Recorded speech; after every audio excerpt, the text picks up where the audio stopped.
یہ شہر غزہ کے ساؤتھ میں ہے. اسی شہر کا جو ایکسٹینشن ہے وہ مصر کی سرحد سے لگتا ہے. جنگ کے دوران لوگوں کی آخری پناہ گاہ یہی رفح شہر تھا. اسرائیل نے ایک نئے سیکیورٹی زون کا یہاں اعلان کیا ہے. اسے بھی تقسیم کر دیا جائے گا. وہ اپنے قبضے میں لینا چاہتا ہے سیکیورٹی زون کو، رفح کے ایک بڑے علاقے کو. ایک دن پہلے اسرائیل نے کہہ دیا تھا کہ وہ غزہ کے بہت بڑے حصوں پر قبضہ کرنے کا ارادہ رکھتا ہے، اور اس کے اگلے دن ہی رفح میں فوج داخل ہو گئی. آپ سوچیے کتنی تیزی سے اسرائیل کام کر رہا ہے. جہاں پہلے سے ہی اس شہر میں دوسرے علاقوں سے بھاگ کر آئے لوگ رہ رہے تھے، انہیں پھر سے بھاگنا پڑا. اب یہ رہائش بھی ان سے چھین لی گئی ہے. مرنا یا مارے مارے پھرنا ہی اب غزہ کے لوگوں کا مقدر بن گیا ہے. کچھ خبریں لے لیتے ہیں جلد سے جلد. لبنان پر لگاتار اسرائیل کی ایئر اسٹرائکس جاری ہیں. یہ سیز فائر کا کھلا وائلیشن ہے، لیکن پھر میں کہوں گا اسرائیل نہ سیز فائر وائلیشن کو مانتا ہے، نہ انٹرنیشنل لاز کو مانتا ہے، بلکہ اس کے لیے تو لوگ ہنگری جیسے ملک ICC کی ممبرشپ چھوڑ دیتے ہیں. کہتے ہیں تم آؤ، باقی سب جاتے ہیں تو جاؤ. New Israeli strikes target ambulance health centre in south Lebanon despite truce کے باوجود، سیز فائر کی جنگ بندی کے باوجود، سندھی کے باوجود ہیلتھ سینٹر اور ایمبولینسز پر اسرائیل نے ایئر اسٹرائکس کی ہیں. کیا یہ کھلی خلاف ورزی نہیں ہے انٹرنیشنل لاز کی؟ بھاڑ میں جائے سیز فائر، لیکن انٹرنیشنل لاز کیا کہتے ہیں، وار کے لاز کیا کہتے ہیں؟ بھئی دشمن سے لڑنے کے بھی تو کچھ اصول ہوتے ہیں نا. یا جن کا کوئی اصول نہیں ہوتا، بچوں تک کو مار دیں، پھر وہ کوئی دشمن کی کیٹیگری میں گرنے لائق ہیں کیا؟ ایمبولینسز میں بھلے تمہیں کسی کا شبہ ہو، لیکن تم حملے نہیں کر سکتے. خیر، مسعود پزشکیان ایران کے پریزیڈنٹ، انہوں نے سعودی عرب کے کراؤن پرنس محمد بن سلمان سے بات چیت کی ہے. بہت سے لوگ ان دونوں کو ہی غدار بتا دیں گے. ایران کی حکومت کیوں سعودی عرب سے بات چیت کر رہی ہے، یہ لوگ نہیں سمجھ پائیں گے. ایران کو بھی اسٹیبلٹی چاہیے. ایران اکیلا نہ بھاڑ جھونک سکتا ہے، نہ سب سے لڑ سکتا ہے. اسے بھی ریجنل پیس چاہیے. وہ بھی چاہتا ہے کہ سب آپس میں مل کر رہیں. مسعود پزشکیان بھی اسی کی کوشش کر رہے ہیں، اور انہوں نے کہا بھی کہ ہم جنگ نہیں چاہتے، ہم جنگ کے بھوکے نہیں ہیں. ہم اتحاد چاہتے ہیں، ہم یونٹی چاہتے ہیں، ہم یکجہتی چاہتے ہیں. ہم ہر وقت جنگ کے لیے پاگل نہیں ہو رہے ہیں. ہاں، انہوں نے یہ کہا، مسعود پزشکیان نے مضبوطی سے کہا MBS کے ساتھ بات چیت میں، کہ اگر ہم پہ حملہ ہوتا ہے تو پھر ہم اپنی سرزمین کی حفاظت کے لیے اس کا منہ توڑ جواب ضرور دیں گے، اور وہ ہمارا فرض ہے، ہم کریں گے. تو کافی باتیں ہوئیں، دونوں ملک کے جو ڈسپیوٹس ہیں ان کو لے کر بھی ہوئی، اور جو ان کے ایک ساجھا مقصد ہیں ان کو لے کر بھی ہوئی. بہت سی باتیں ہوئیں، لیکن مینلی بات ایران کی طرف سے یہی کہی گئی کہ ہم جنگ نہیں چاہتے، ہم یونٹی چاہتے ہیں.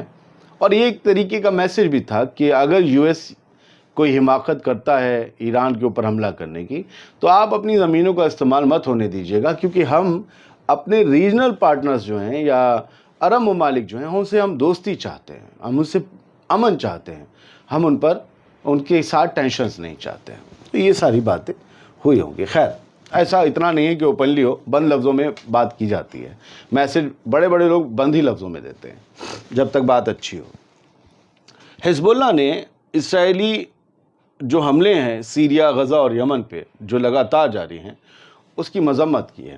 حزب اللہ کو چاہیے جو لبنان پر حملے ہو رہے ہیں اس کی بھی مذمت کرے. حالانکہ یہ لبنان کی ویب سائٹ ہے المایدین، اور یہ حزب اللہ کے کنٹرول میں ہی مانی جاتی ہے، بڑا میڈیا ہاؤس ہے.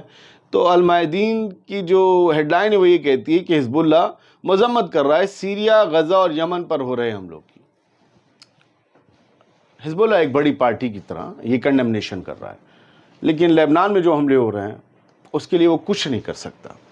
خیر، ہزاروں ہزار سیریا کے باشندے، ان سب نے جو ہے وہ افسوس کا اظہار کیا. ایک باقاعدہ انہوں نے ایک پروگرام کیا تھا جہاں پر ان سبھی لوگوں کو خراج عقیدت پیش کی گئی جو دارا میں اسرائیلی اسٹرائکس میں مارے گئے. دارا ایک علاقہ ہے سیریا کا، یہاں پر بھاری ایئر اسٹرائکس ہوئی تھیں اور یہاں پر لوگ مارے گئے، اور ابھی بھی ایئر اسٹرائکس وہاں جاری ہیں. اسرائیل نے کل ہی یہ دعویٰ کیا، اس کے اسرائیل کارٹس جو ڈیفنس منسٹر ہے، کہ ہماری فوج پر سیریا میں بہت سے آرمڈ گن مینس نے یا پھر مسلح افواج نے یا رنگ روٹوں نے STS کے حملہ کیا، اور ہماری فوج نے پھر بہتوں کو مار ڈالا اور ہم نے ہیوی گن فائر کیا اور احمد الشرع کو یہ وارننگ دے دی ہے کہ نتیجے بڑے سنگین ہوں گے۔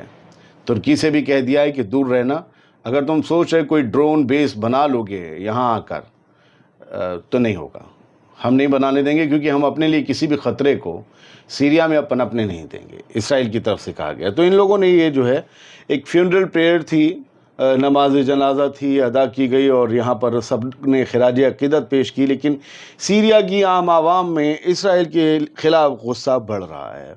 احمد الشرع کو لے کر بھی بے چینی ہوگی، جو ابھی تو صاف صاف سامنے نظر نہیں آ رہی، لیکن اندر ہی اندر یہ سب کو احساس ہوگا کہ لگاتار اسرائیل حملوں میں ایسٹس ختم کر رہا ہے، ملٹری ساز و سامان ختم کر رہا ہے، سیریا کو بالکل نہتہ کر دے گا، جب جی چاہے تب مارے گا۔ تو احمد الشرع کب آخر بولیں گے، یا وہ کوٹ ٹائی کھیلتے رہیں گے؟ تو اب دیکھتے ہیں، فی الحال بڑھتے ہیں آگے سر۔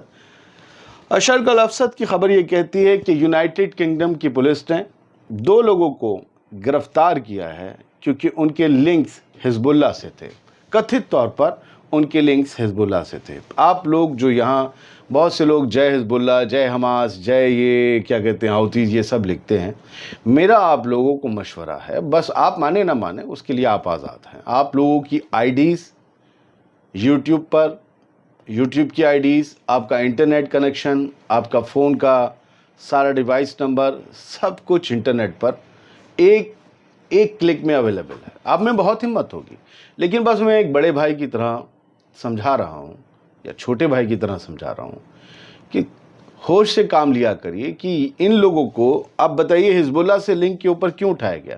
حزب اللہ ہو، حماس ہو، حوثیز ہو، انہیں ان لوگوں نے، ویسٹرن ورلڈ نے، امریکہ نے، برٹن اور یورپ نے ٹیررسٹ آرگنائزیشن کی لسٹ میں ڈال رکھا ہے۔ جو بھی انہیں پریس کرتا ہے وہ اٹھا لیا جاتا ہے۔ آپ کو نہیں پتا آپ کل نوکری کرنے کہاں جائیں گے، اور اگر آپ چھوٹے ہیں تو آپ کو نہیں، 18 سال کے ہیں تو آپ کو نہیں پتا آپ پڑھنے کے لیے کہاں جائیں گے۔ آپ کا پچھلا سارا ریکارڈ نکال لیا جائے گا۔ سینکڑوں کے حساب سے اسٹوڈنٹس امریکہ سے نکالے جا رہے ہیں اسرائیل کے لیے نعرے لگانے کے لیے۔ سوچئے، ابھیویکتی کی آزادی، فریڈم آف اسپیچ کا یہ لوگ اعلان کرتے ہیں اور فریڈم آف اسپیچ کے نام پر لوگوں کو اٹھا، یہ وقت اصل نہیں، میں یہ نہیں کہہ رہا ہوں کہ آپ کبھی آواز نہ اٹھائیں، فلسطینیوں کے لیے آواز اٹھائیں، لیکن جو چل رہا ہے اس سے میں آپ کو روبرو کروا رہا ہوں۔ کیا چل رہا ہے جرمنی میں بھی؟ میں کل پڑھ رہا تھا، اسٹوڈنٹس 4 شاید 5 اسٹوڈنٹ بھیج دیے ہیں واپس، کیونکہ وہ پرو فلسطین مظاہروں میں پارٹیسپیٹ کر رہے تھے۔ یہ سب دنیا میں چل رہا ہے۔ اچھا ٹھیک ہے، وہ چیز الگ ہے، لیکن آپ دیکھیے کہ حزب اللہ سے لنک تھے تو ان لوگوں کو 2 لوگوں کو اریسٹ کر لیا گیا ہے۔ ایسے ہی ایک صاحب حسن نصر اللہ کے جنازے میں شامل ہو کر گئے تھے، وہ امریکہ میں پڑھاتے تو انہیں ایئرپورٹ پر روک لیا۔ کہاں گئے تھے؟ اچھا لبنان گئے تھے نا جنازے میں، فوٹو ووٹو دیکھے، وہیں سے ایئرپورٹ سے واپس گھسنے ہی نہیں دیا امریکہ میں۔ اسرائیلی آرمی فیسنگ، بہت لوگوں میں بہت ہمت ہے، وہ گالیاں دیں گے، وہ تو ان کی اب جس کی جیسی پرورش ہے یا جیسے ہوا ہے وہ گالی دے گا جو کرے گا، تو ان سے مطلب نہیں مجھے۔ اسرائیلی آرمی میں سیویئر مین پاور کرائسس ہے، فوجیوں کی بھاری کمی ہے، ٹوٹا ہے، یہ ایکس سیکیورٹی آفیشل اسرائیل کے کہہ رہے ہیں۔ باوجود اس کے مین پاور گراؤنڈ آپریشن کم ہی کرتا ہے۔ اب سیریا میں گراؤنڈ آپریشن نہیں ہے، لیبنان میں گراؤنڈ آپریشن نہیں ہے، مین پاور ایسا نہیں ہے، پائلٹس کے لیے بھی ہوتی ہے، لیکن ان کے پاس فائٹر پلینس، میزائلس، یہ وہ وغیرہ، اسرائیل کی خود کی ٹیکنالوجی بہت شاندار ہے۔ جو بات ہے وہ کہنی پڑے گی، آپ سب جانتے ہیں، ورنہ آئرن ڈوم ہر کسی کے پاس ہوتا۔ خیر، وہ کہتے ہیں کہ نہیں روک پائے، بھاڑ ہو گئے، ارے کتنے میں بھاڑ ہو گئے؟ 100 میں 5 بار بھاڑ ہو گیا، 95 بار انہوں نے روکا، ہم سب جانتے ہیں۔ امریکہ کی ٹیکنالوجی بھی اسرائیل کے پاس ہے، تو ان کا یہ ایک طاقت کا ایک الگ پارٹ ہے، لیکن مین پاور جو ہوتی ہے، آدمیوں کی کمی ہے، وہ ہو رہی ہے۔ لوگ جنگ نہیں لڑنا چاہتے، لوگ اپنی زندگی کو محفوظ کرنا چاہتے ہیں، یہ ایک دوسرا پہلو ہے۔ بہت بہت شکریہ، سلامت رہیے، خوش رہیے۔